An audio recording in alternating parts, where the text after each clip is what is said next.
In every epic movie, there are people who are not seen by the audience. They perform extremely difficult and dangerous stunts, but each of them remains unknown. These people are called stuntmen. Hello everyone. Today we are going to talk about a romance drama film called The Fall Guy from 2024. Enjoy your viewing.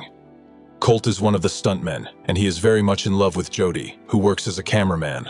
After the end of his shift, director Ryder calls Colt in to do a new take. He didn't like that Colt's face looked like a potato. But that day, everything did not go according to plan. 18 months later, Colt's life changed dramatically. Jody tried to support him, but he lacked the willpower and disappeared from her life. Or at least that's what he thought. Late one night, he got a call from producer Gail asking him to come back to the set, but he hung up and went to his new job at the cafe. One of the customers recognized him and called him the worst failure in the world. This was the last straw, and Colt began to think about Gail's offer, especially when he learned that Jody would be the new director. There were commercials with Tom Ryder everywhere in town. He is a real star who convinces fans that he personally performs all the stunts. Later, Colt arrived at the filming location. The team was scanning his face to overlay on Ryder's face in the future. Colt wondered why the new director hadn't come over to say hello yet, but he was distracted by the head stunt director, an old friend. He explained that Colt was going to have a car flip, which scared him because he didn't want to be embarrassed when he returned.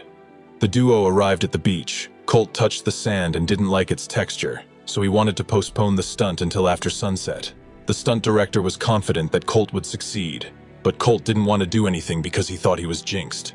However, the disgrace in front of Jody was worse than death. During the recording, his theory was confirmed.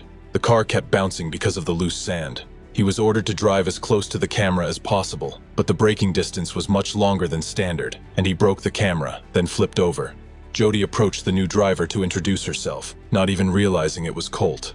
It turned out that she hadn't invited him to the shoot. An awkward conversation ensued, after which Jody asked to bring a new stuntman, but no one else was there except Colt. They had to work together. Colt found out that the plot of the movie was incredibly similar to their relationship, which made him feel sick. Jody was setting him on fire take after take, and he realized that she was taking revenge. But he had to do his job. Late in the evening, he met Gail, who admitted that she had lied about Jody inviting him over. In fact, Jody was happy to see him, she just didn't show it. The reason for her invitation was that Ryder had disappeared, tangled up with some very suspicious people. Colt offered to go to the police, but Gail couldn't do that because the studio would find out that she was way over budget and shut down the production. Only Colt could find Ryder. Gail gave the key to Ryder's house to Jody to save the movie. In the parking lot, Colt saw Jody, and the days they had been together flew before his eyes. In the midst of his memories, Jody approached him. She saw that he had recently cried and apologized for setting him on fire. She even asked permission to sit in the front seat. Colt said he was sorry for disappearing for a year and a half. He just couldn't find the right words to talk. He vowed to help make the movie. A little later, Colt arrived at Ryder's house.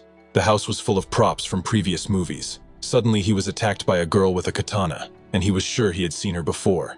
The girl said that she played the main role in the movie and was Ryder's girlfriend. Colt tried to explain that he was not Ryder, but a stuntman, but the girl still tried to kill him with a prop sword. She said that lately Ryder had been paranoid that someone was trying to kill him. While Colt was trying to remove the shards of glass, he asked where he could find Ryder. The girl mentioned that it was neon night at the club, and Ryder always hangs out with a guy named Dune. Colt skillfully played the role of Ryder, and no one noticed the switch. Dune turned out to be a dealer. Colt immediately said that he was a stuntman, and Dune offered him a drink. After one sip, Colt's eyes began to darken, and he realized that he had been poisoned. He rushed to attack, knocking out all the bandits. Colt ran after Dune, who was trying to escape in a car. Colt jumped over the fence and stood on the roadway. Frightened, Dune said that he was hired by Ryder's security to drug him. Ryder is now in a hotel, but the rooms are always different. The only problem is that the effect of the substance in Colt's blood will not disappear soon, and he and the unicorn went looking for Kevin. Luckily, Jody was also staying at the hotel and noticed Colt's strange behavior, but their conversation was interrupted by Gail and taken away by Jody. Colt immediately went in search of Kevin, but the keycard didn't work. He had to go back to the reception and get a new card. However, it didn't work either, and he used the steel lever to open the door under the unicorn's watchful eye. Colt looked around the room and saw that it was too late. The man was already dying in the bathroom. He told Gail and was about to call the police, but Gail told him not to. Fortunately, the police were already there, but when they entered the room, the body was gone. The next day, another shoot began. Colt wanted to talk about everything, but seeing Jody excitedly talking about her movie made him keep quiet and do what he does best, act in the movie. His relationship with Jody clearly improved, and the filming day ended successfully. The whole group decided to go to karaoke, and Colt was invited too. During the break, Gail approaches him. She wants him to leave before the situation escalates. Colt can't leave because he promised to come to the karaoke. He doesn't want Jody's dream to be ruined, so he decides to find Alma. Alma tells him about the day Ryder disappeared and even found his phone, which probably contains the real information. She is ready to give the phone in exchange for the producer's position, but they are stunned, and Alma is kidnapped by the garbage men. Colt, catching his breath, gives chase with his trained dog. The dog is critically injured and Colt jumps into a car. He tries to interrogate the man, but he says nothing. The bandit wants the video, but the dog comes to the rescue again. Meanwhile, Gail tells Jody that she gave the tickets to Colt, and he is on his way home, although in reality, he just changed into the Silver Surfer and struggled to get into the tank. Alma tries to help him, but the tank flips over and they are almost flattened. Perhaps Colt has a superpower in the form of luck, because not only is he not hurt, but his phone is still intact. He runs frantically to the karaoke, but Jody has already left. He asks Dan to hack into Ryder's phone. He replies that Venti can do it. However, she calls it a safe, and it will take about 3 days to break in, or you need to enter a password. Colt assumes that the password is on one of the sticky notes in Ryder's house. There are so many post-its that Dan's help is needed. A little later, Dan finds the password. One of the videos showed Ryder's new stand-in, who was lying in the bathroom. During the party, Ryder accidentally kills him, and the video cuts off. Meanwhile, armed men are parking on the street. The news reports that a body has been found, and the main suspect is Colt, who was seen leaving the room. Colt tries to call Jody, but she doesn't notice the messages. The duo hears a strange sound, and they arm themselves and prepare for defense. One of the bandits hits the phone directly. They knock out all the bandits, and when the last one has used up all his bullets, Colt orders them to put down their weapons. Dune runs to catch the dog while the bandit pulls out his gun and fires 3 shots, not realizing that there are no bullets inside. Colt tries to hide on a neighboring yacht where Ryder was vacationing. It turns out that he hired these people to get his phone back.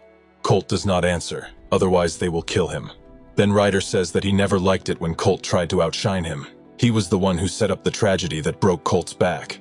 Henry was the same way. Gail found out about it and came up with a plan to save his reputation. Colt was scanned to prepare a future murder dipstick, but the whole plan went awry when it turned out that the phone had been destroyed. They begin to pour gasoline on Colt, even give him a little to drink, which was a big mistake. Colt breaks free and steals the boat. Driving the boat backwards, he hides in the port and calls Jody. He tells her that he used to think he was a real star who did everything the director wanted, but he realized that he was not immortal. He left Jody's life because he was sure that she had fallen in love with another version of Colt, but he still loves her and hopes that she will have a happy ending. The bandits hit the boat, creating a big explosion. Gail is told that the mission is over, but Colt manages to escape at the last moment. The altered video begins to be shown on television, clearing Ryder's reputation. The next day, mercenaries arrive at the set to find Dan. The alien sneaks into Jody's trailer and she starts to beat him. But the alien shows a sign that only she knows, because he was wearing a Colt under his mask. He tells her that Ryder killed the stunt double. No one but her knows that he survived, and he suggests that Jody finish the movie with Ryder because her work needs to be done. Maybe it will inspire other people, and they will become directors too. Jody kisses him, but they are interrupted by Gail. Colt puts on his ET costume and hides around the corner. When Gail leaves, Jody explains how the shooting will go and mentions that Ryder always forgets to wear a microphone.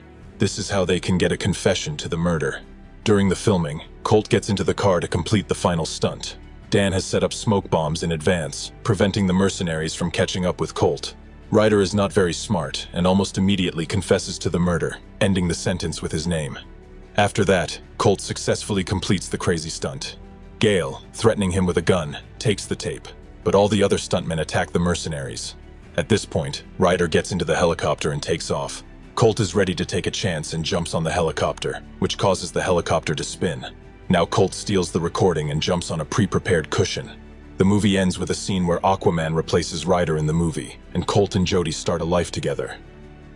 If you have watched the video so far, you should know that I am happy to have viewers like you. Thank you for watching to the end. Subscribe to the channel and follow the news.